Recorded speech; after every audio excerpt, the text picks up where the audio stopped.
So I don't know if you noticed this about me, but I'm white. Like, don't look at me in direct sunlight or you'll burn your retinas white. Like, I need to wear 40 SPF or I'm going to have a bad time. Like, I'm basic. Really basic. But I'm not apologizing for it. It's just who I am. But as someone who doesn't have a lot of friends who aren't white, actually, I don't have a lot of friends because I don't like people. I don't really see racism on a regular. And as I know it exists, I mean, I see it all the time online, it's not really something that I experience in my day-to-day. But as I was researching feminism for my blog, which you can find a link to Musings of Hamtaro Girl on my home screen, I came across this book called Feminist Fantasies by Phyllis Schlafly. And it's actually got a foreword by Ann Coulter. That's got to tell you where it's coming from. And she talks about how a woman's role is to be in the home and men should be the breadwinner, and that setup is best for society and children and men and women, and it's just better all around. And she spends 300 pages talking about it. But as I was reading it, I came across this passage. And what she says is sexual liberation imposes most of the financial, physical, and psychological costs on women. Sexual liberation is just a snow job to con women into taking the risks so that men can reap the rewards of a playboy lifestyle. Now, I grew up in a really poor household. And I can tell you that for poor women, we've always taken the risks. It's always been a risk. And even for wealthier women, women who have the option of staying home, that's a gamble too. So a lot of choices women make in their lives are a huge gamble and will have ramifications through their entire lives. And men don't experience that in the same way. And so I realized that a lot of this book comes from a very privileged position, and I really got to see, as someone who grew up in a poor family, it really opened my eyes to the idea of privilege, and what privilege really is when you don't fit into a social group telling you how society should be. So then later in the book, when I came across another passage where she says, while de facto discrimination against various groups still exists in some areas and against some minorities, de jure discrimination, specified in the law, has been pretty much eliminated. When challenged, legal discrimination on the basis of race, creed, color, or sex can hardly ever stand up in court, and it's hard to find a lawmaker in the congressional or state level who has the temerity to propose a discriminatory bill. Now, yes, legally, and this is the same for feminism as well. People talk about how, we don't need feminism anymore because we're all equal. Legally, yes, but just because something's illegal doesn't mean that it doesn't run rampant in society, especially when it's an ideology. It's one thing when it's something like, robbery or murder, where there's a physical component to it. But when there's an ideology behind it, it's very hard to prosecute that. You have to prove that, I didn't get that apartment because of the color of my skin. And that's very hard to prove. And that also takes resources that a lot of people don't have. A lot of, they don't have it. So as a result of reading this book, I've decided that I'm going to check my white privilege. I know I have it. So this is just some of the things I thought of or came to the realization that I'm privileged to be a white person.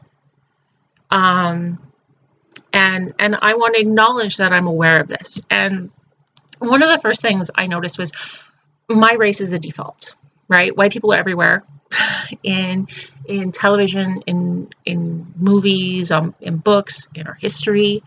So, as a white person, I can do anything. I can save China, so, it's really important that when something is whitewashed, that we bring attention to it, because we don't always see it. I wouldn't even think of it. Like, I don't think whitewashing, right? Like, I'm never asked where am I from. Not only is it assumed that I'm from here, it's assumed that I belong here. And I think that's really important, especially in the environment we're in right now, that you don't make those assumptions, that somebody doesn't belong here just because they're not white. I don't have to assimilate or give up my culture in order to fit in with culture. My natural hair isn't a distraction. It's not considered ghetto. It's not going to affect my employment, my schooling, nothing like that. And I'm more likely to get into university. I'm more likely to get an apartment or to get a job because of the color of my skin. You know, I have a white sounding name, whatever that means, but we all know what that means. So that makes things just a little bit easier, based on something that I had no control over. And the thing is too, is if I don't get a job, or if I don't get an apartment, or if I don't get into university, I don't even have to for a moment wonder, is it because of the color of my skin? I know it isn't. So there's that. My race isn't eroticized or fetishized or sexualized. It's not demeaned by something as trivial as a Halloween costume, or the name of a sports team, or, you know, people don't mock things that are offensive based on the color of my skin. And I'm not made to feel less of a human because I'm white. That's why I don't need white pride, because I'm not told that white people are bad, that white people don't belong. That's the difference. I don't have to teach my children, which I don't have, but if I had children, my friends' children, for example, don't have to teach their children to be wary of the police. They don't have to teach them, well, if you're, if a police officer comes up to you, put your hands up and, be calm and tell them your name and don't do this, don't do that. Because my children have no reason to fear the police. My friends' children have no reason to fear the police. Why would they? They're not labeled thugs or threats just because of the color of their skin. It's not assumed that they're in a gang or that they're concealing a weapon when, they're just going to the store. It just doesn't happen. My friends don't have to worry about their kids not coming home because, they've been shot by police. But I think lastly, most importantly, and the one thing I really want to stress, that if you have the ability to look at a situation, to look at an issue and say, you know what, it's not my problem, I'm not going to discuss it, I can walk away, that is privilege. I don't have to discuss race. I didn't have to do this post. I could have just, racism exists, not my problem. But as someone who's in a position to be able to say that, I think I have more of an obligation to say it. So if you see something that is racist, sexist, homophobic, say something, especially if you're not in one of those categories, because we're the ones who are going to make the difference. It's one thing when you're the oppressed saying, don't oppress me, but it's another thing when you're deemed equal to the oppressor to say, you're being a dick. Stop it. So that's my short list, my opinion. Feel free to like, share, whatever it is we do with these videos. Feel free to comment. Check out my blog, Musings of Hamtaro Girl.